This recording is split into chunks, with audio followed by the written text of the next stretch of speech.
Happy independence day to all of you. তো চলে এলাম নতুন একটা মিনি ব্লগ নিয়ে। তো আজকে 15ই আগস্ট, তো আজকে তো একটু ঘুরতে যেতেই হয়। তো আমরা যাচ্ছি একটু ঘুরতে। আমাদের যদিও দেরি হয়ে গেছে, তাই আমরা বেশি দূরে যেতে পারবো না, খুব কাছে পেছিয়ে যাব সব বন্ধুরা মিলে। তো তোমাদের কি প্ল্যান আজকে? তোমরা কোথায় গেলে অবশ্যই আমাকে কমেন্ট করে জানিও। আর কি করলে আজকে সারাটা দিন, যদি ঘুরতে না যেয়েও থাকো তো সেটা আমাকে অবশ্যই কমেন্ট বক্সে জানাবে।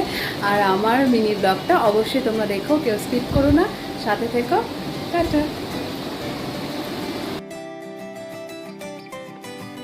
তো আমি চলে এসেছি সোমার বাড়িতে। এবার সোমাকে নিয়ে আমরা যাব প্রিয়ার কাছে। এবার প্রিয়াকে নিয়ে তারপরে আরেকজন বন্ধু আসবে, এই 4 জন মিলেই আমরা যাচ্ছি।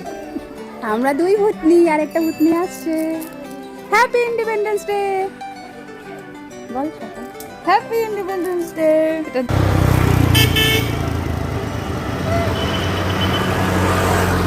তো আমরা 4 জন মিলে বেরিয়ে পড়েছি নিজ উদ্দেশ্যে, কারণ আমাদের কোনো জায়গার ডেস্টিনেশন কোনো কিছুই নেই যে আমরা কোথায় যাব, কিন্তু কোথাও একটা যাব, খুব সুন্দর একটা জায়গায়। এবারে আমাদের যে আরেকজন বন্ধু আছে, সেই আমাদেরকে একটা খুব সুন্দর জায়গায় আজকে নিয়ে গেল। মেটিলির ওদিকটাতে, আমরা ঠিক জায়গাটার নাম জানি না, তোমরা যদি নামটা জানো তাহলে অবশ্যই বলো। আমাদের ভীষণ ভালো লেগেছে, আর আমাদের টাইমটাও খুব কম ছিল, তাই আমরা খুব শর্ট ট্যুরই মেরেছি আজকে।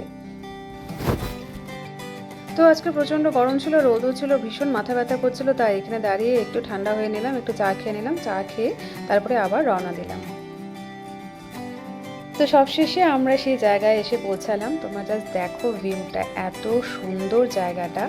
তো এখানে আমাদের অভিজিৎ নিয়ে এসেছে। তো all credit goes to Abhijit, এত সুন্দর একটা জায়গায় নিয়ে আসার জন্য তোমাকে অসংখ্য ধন্যবাদ বন্ধু। এত সুন্দর জায়গা থেকে আর বাড়ি যেতে ইচ্ছা করছিল না। তো বন্ধুরা, তোমরা কি জানো এই জায়গাটার নাম কি? আমরা জানি না, জানলে অবশ্যই কমেন্ট করো। আর এই যে আমাদের প্রিয়া সুন্দরী আর আমাদের সোমা রানী। जाते नहीं कहीं रिश्ते पुराने किसी नए के आ जाने से जाता हूँ मैं तो मुझे तू जाने दे क्यों परेशान है। বাড়ি ফেরার সময় প্রচণ্ড খিদে পেয়ে গেছিলো, কিন্তু আমরা কোনো ধাবা বা রেস্টুরেন্টে কোনো খাবারই পাচ্ছিলাম না। প্রচুর ধাবাতে আমরা গিয়েছি, রেস্টুরেন্টে গিয়েছি, কিন্তু সবখানেই খাবার শেষ। তো আমি সোমাকে এখানে বকা দিচ্ছিলাম যে তোর জন্য হয়েছে, এটা তোর জন্য। তো যাই হোক, জি তুই গাডু গাডু গুলি করে দিদি, তুই গাডু গাডু করে দি, গাডু গাডু দিতে দেখি।